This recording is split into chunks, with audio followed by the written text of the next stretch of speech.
मुजफ्फरनगर में किसान महापंचायत कल हुई और अगले ही दिन किसान नेताओं और बीजेपी के बीच सियासी घमासान तेज होता जा रहा है। किसान नेता राकेश टिकैत ने एक बार फिर से सरकार पर निशाना साधते हुए यह कह दिया है कि कृषि कानून कोरोना से भी ज्यादा खतरनाक है। वहीं केंद्रीय मंत्री हैं संजीव बालियान उसी पश्चिमी उत्तर प्रदेश के इलाके से आते हैं जहां ये महापंचायत बुलाई गई थी।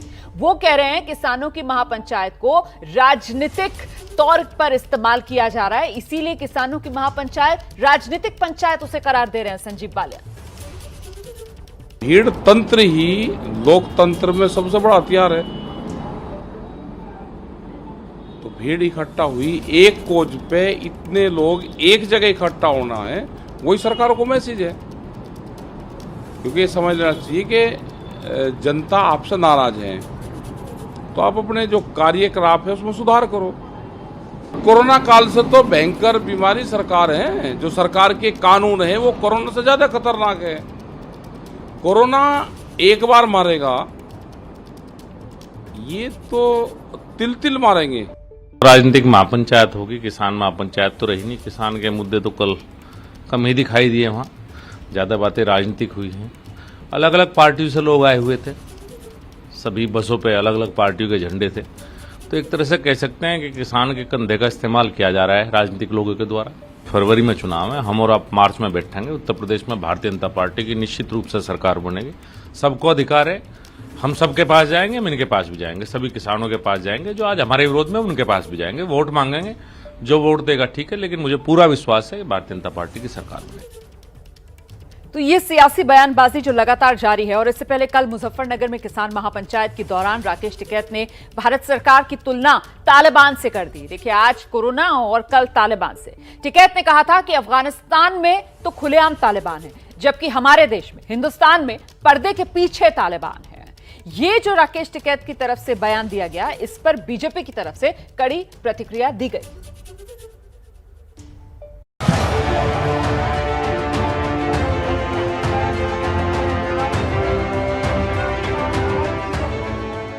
तालिबानी एंकर के पीछे खड़े हैं, बंदूक दिखाया कि यहाँ पे पर्दा है एंकर के पीछे, उसके पीछे बंदूकधारी है। वोट तो जनता अपने आप दे लेगी।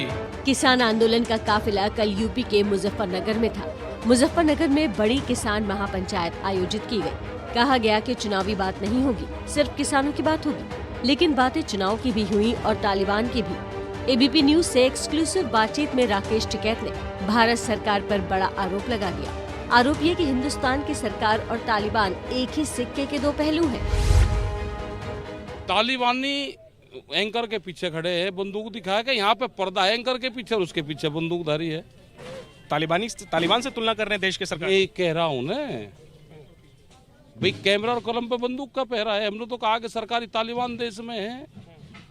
करनाल में अनुभव है तालिबान का, अफगानिस्तान का, या सिर्फ कहने के लिए आप? नहीं, मैं कहा ना कि क्या हुआ वहाँ पे, बंदूक का इस्तेमाल हुआ करनाल के अंदर। आपको नहीं लगता तालिबान से तुलना करके आप अति कर रहे हैं? ये हम खालिस्तानी हैं, हम खालिस्तानी हैं। अपने गढ़ में राकेश टिकैत ने देश के पीएम और राज्य के सीएम को भी बाहरी बता दिया। जब तक इस सरकार को वोट की चोट नहीं दोगे, ये दोनों बाहरी लोग हैं, इनको यहाँ से जाना होगा। अमित शाह, मोदी और योगी ये चुनाव जीत का है। ये उत्तराखंड से चुनाव जीत के प्रधानमंत्री बने, कोई ऐतराज नहीं।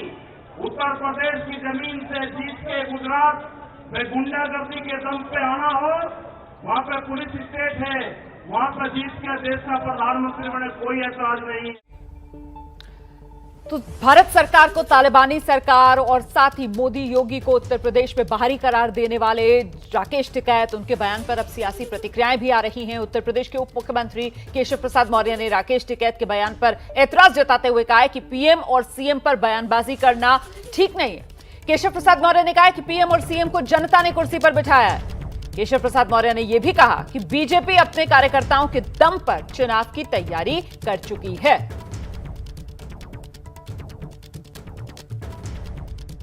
केशव मौर्य जी हैं, उप मुख्यमंत्री। केशव जी, टिकैत एक बड़ी रैली करते हैं किसानों के नाम पर, और वहाँ पे नारे भी लगते हैं, और वो कई बड़े नेताओं को आपकी पार्टी के तालिबान से तुलना करते हुए उनको कहते हैं कि उनको भगा देना चाहिए।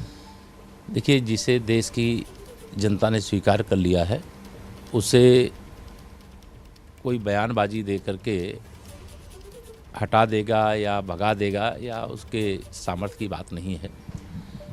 किसान आंदोलन की आड़ में केवल चुनाव आंदोलन किया जा रहा है, केवल राजनीति की जा रही है और इस प्रकार की राजनीति को देश ने, उत्तर प्रदेश ने 2014 से लगातार नकार देने का काम किया है। मुझे पूर्ण विश्वास है कि किसान इस बात को अच्छी तरीके से समझता है और किसानों की सबसे बड़ी हितों की रक्षा करने वाली पार्टी अगर कोई है तो भारतीय जनता पार्टी है। किसानों को का हित हर प्रकार से सुरक्षित रहे और किसानों की आमदनी बढ़े, किसानों का जीवन स्तर सुधरे, किसान कर्ज से मुक्ति प्राप्त करे, इन सारे दिशा में जो काम है वो माननीय प्रधानमंत्री श्री नरेंद्र मोदी जी के नेतृत्व में हुआ है। उत्तर प्रदेश में भी हमारी सरकार बनी तो सरकार बनने के बाद हम लोगों ने भी योगी आदित्यनाथ जी की अगुवाई में एक ऋण मोचन का कार्यक्रम था, उसे भी हम लोगों ने किया है। चाहे खाद हो, चाहे बिजली हो, चाहे पानी हो, चाहे उनके उपज की खरीद हो, उसका भुगतान हो, जितना अच्छा तरीके से काम भाजपा की सरकार केंद्र और प्रदेश की मिलकर के किया है। ऐसा जो इस आंदोलन को पीछे से हवा देने की कोशिश कर रहे हैं, देश के किसानों को गुमराह करने की कोशिश कर रहे हैं, वो नहीं कर सकते। सर, एक सवाल ये कि ओवैसी अयोध्या में अपना कार्यक्रम कर रहे हैं, वही मायावती प्रबुद्ध सम्मेलन के नाम पर लखनऊ में ब्राह्मण सम्मेलन करने जा रही हैं, तो चुनाव में जो ये तैयारी विपक्ष की है, ये किस तरह से आप लोगों के लिए चुनौती बन सकती है? चुनाव के लिए हम तैयार हैं। विपक्ष का काम है अपना वो उनको तैयारी करना, भाजपा का काम भाजपा को तैयारी करना और हम अपने काम के दम पर, अपने कार्यकर्ताओं के दम पर, जनता के आशीर्वाद से, जैसे सपा बसपा के गठबंधन के बाद भी हमने उत्तर प्रदेश में विजय पताका फहराई थी, तो ये सारे विरोधी एक हो जाएंगे तब भी भाजपा 300 से। ओवैसी अयोध्या जा रहे हैं तो वैसी अयोध्या जाए, चाहे कोई भी अयोध्या जाए, अयोध्या जाने पे कोई रोक नहीं लगी है।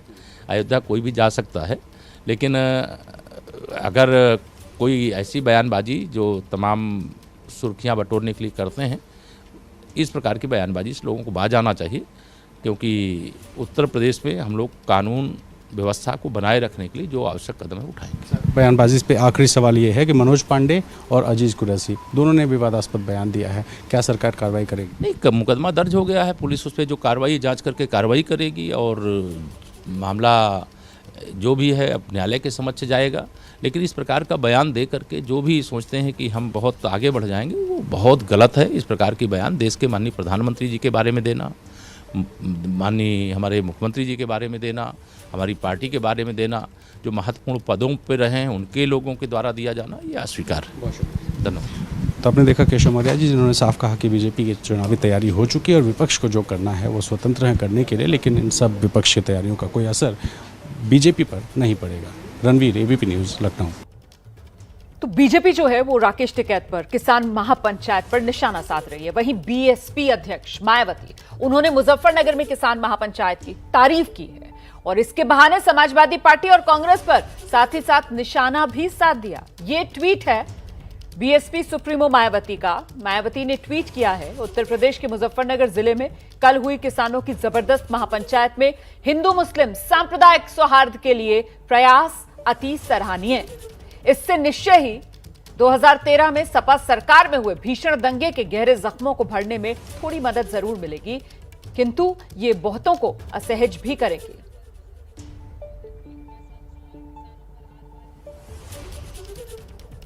और सीधे आपको लेकर चलते हैं, मेरे साथ मेरे सहयोगी रणवीर इस वक्त मौजूद हैं और जरा समझते हैं रणवीर से किस तरीके से मुजफ्फरनगर में ये जो कल किसान महापंचायत हुई है, कुल मिलाकर उत्तर प्रदेश का चुनावी मिजाज जो है वो किसानों पर आर पार यही रहने वाला है। और देखिए, जब से किसान आंदोलन चल रहा है, किसान आंदोलनकारियों की एक कोशिश है कि चुनावी राज्यों में पहुंचे और वहां पे जो सत्तारूढ़ पार्टी है, अगर वो बीजेपी है, तो उसको हिट करने की कोशिश करें ताकि उनके आंदोलन में बीजेपी को प्रभाव दिखाई दे।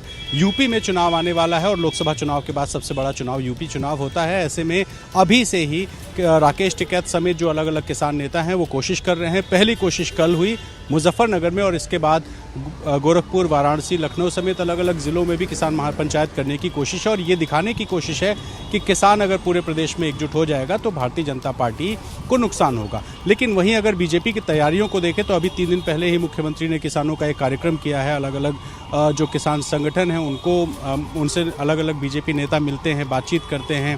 किसान सम्मान निधि से लेकर के जो किसानों के लिए योजनाएं हैं, उन योजनाओं को सरकार जन जन तक पहुंचाने की कोशिश कर रही है। अपने संगठन के जरिए। तो बीजेपी की कोशिश है कि इसको जो आंदोलन है बताना कि ये किसान आंदोलन नहीं बल्कि राजनीति का आंदोलन है, चुनावी आंदोलन है और ये विपक्ष की एक कोशिश है लोगों को भरमाने की। जी, तो ये बहुत-बहुत बीजेपी के धन्यवाद। नेता एक लाइन लेकर चलते हैं। बहुत बहुत धन्यवाद रणवीर इस तमाम जानकारी के लिए। तो कुल मिलाकर ये किसानों की महापंचायत जिसके बाद अब सीधे सीधे सियासी आर पार देखने के लिए मिल रही है। एक तरफ बीजेपी और दूसरी तरफ पूरा विपक्ष कमोबेश एक साथ नजर आ रहा है।